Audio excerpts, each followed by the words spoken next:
So to begin, my friends, I know ever since I was young, whether it be, 7, 8 years old to even 16, 17 years old, whenever the topic of presentation came around, people did not feel good. People felt sick in their stomach. People felt uneasy. People felt like they wanted to throw up, like you would get lightheaded, even pale skin. I mean, people were just, it was this idea of going up in front of your peers and presenting something was absolutely terrifying, and I was someone who I wasn't very, very nervous around presenting, but I could compare to, for example, I had a big fear of heights back in the day, and I could see that many of the symptoms that I would get when I was on a ledge, when I was on top of a cliff, when I was about to go on a roller coaster, that kind of, those knots in your stomach, that's what a lot of my classmates were having when they were presenting. So I started thinking, and I thought, well, okay, let's break down, what is a presentation? Well, what are the factors involved? So there's usually, when we're talking about a power imbalance, who has the power when you're presenting? In my opinion, the person who has the power is the person who's on stage. They're the person who has the spotlight on them, the person with the microphone. They're the ones who are, conducting the energy in the room, right? With the terminology they want to use, the kind of atmosphere that they're trying to push, whatever their speech is about. Who is the audience? Everybody who's sitting in front of them. What kind of audience can we have? They can be your peers. They can be people younger than you. They can be people much more older than you with much more qualifications. They can be your teachers. They can be your supervisors, whatever. Now, my friends, why do people not look at presentations just as talking out loud to a bunch of people? For example, if you were to take someone who gets really, really nervous when presenting, right? And I'm literally just doing this off the top of my head. And if you were to say, okay, what I want you to do is I want you to go into a room, and in that room is going to be your best friend. Your best friend, who you've known for years. I just want you to go explain this topic to them. And I wouldn't even use the word present. I'd just be like, literally just explain this topic to them. But, just both go sit down. So now, you go into a classroom, you and your friend are both sitting down, and you literally just explain a topic to them. You're joking back and forth. You're going to get off topic because they're your best friend. You make inside jokes. I'd say great. Now try this. Next week, do the same thing, but this time, instead of just sitting there with your best friend, I want your best friend to go sit in the middle of the classroom, and I want you to stand up. Be what's the word? I want there to be a power imbalance in the sense of height. I want you to look down. So they're going to be sitting down, you're going to be standing. There you go, do that 9 times out of 10. Easy. Why? That's your best friend. You're comfortable and you know each other. Now I want you to do the same thing with a close group of friends.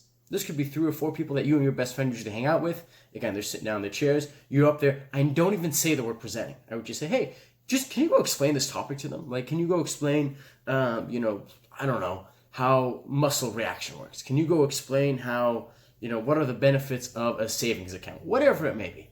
And you go up and you explain this topic or this idea towards your 3 or 4 close friends.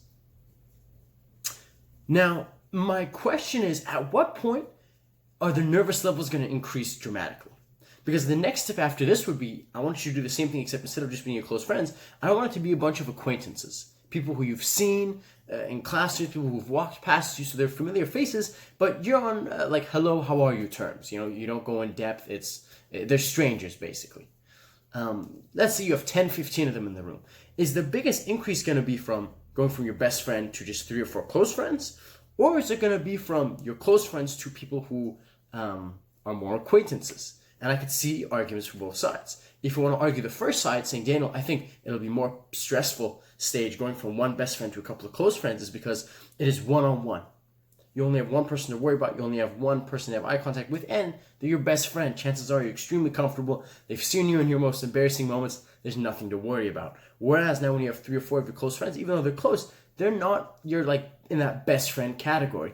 And what happens is just going from 1 to 3 or 4 people and knowing that there's multiple eyes on you, maybe that would trigger some feelings of nervousness, some symptoms of feeling sick. Now, an argument for the other side going, no, actually, I think it's from going from 3 or 4 close friends to 10 or 15 acquaintances is at least your close friends know you. You can ask them to describe you. Hey, man, what's Daniel like? And they can name a couple of adjectives, a couple of describing words and say, hey, this is what this guy's about. Now, when you bring acquaintances who are basically on first name basis, right? They just basically are forming their first impression about you. What are the chances that the anxiety level increases, the nervousness increases because you're still on that first impression basis? And there's this extra added pressure of, I don't want to screw up in front of them. I don't want to stutter. I don't want to say something stupid. Like, my close friends know me. My best friend knows me. If I stutter, they know who I am. It's not a big deal. But all of a sudden, in these acquaintances, they don't know who I am. I want to make a good first impression. I want to come off good. And that maybe, so not only are there a bunch of eyes on you, but they don't know me yet.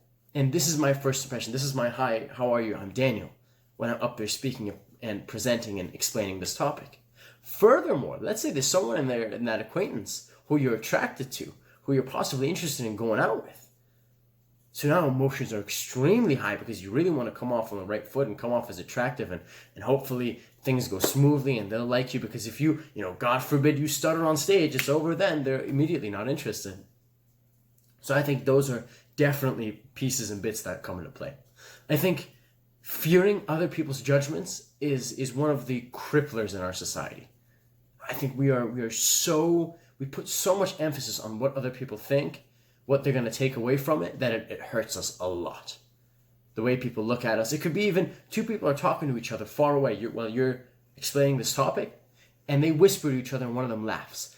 There's a chance many individuals in the back of your head you're going to go, are they speaking about me?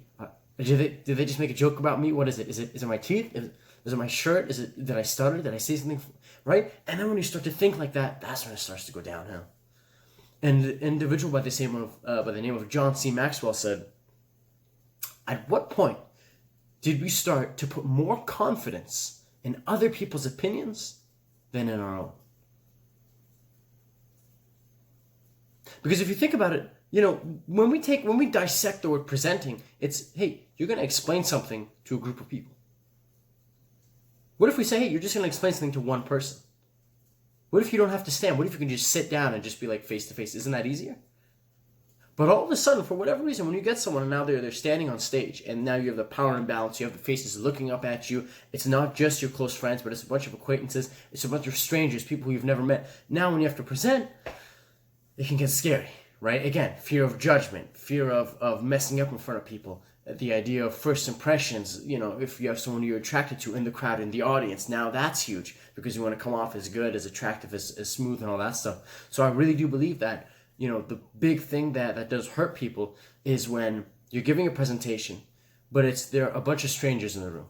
You are not comfortable because you do not know these people. I sincerely believe if you're in a room full of people who are either your friends or close friends, people who you do communicate with regularly, that at least those levels of oh, this person doesn't know who I am, they're a stranger, I better give my best top-notch performance, I do believe that that'll be lower.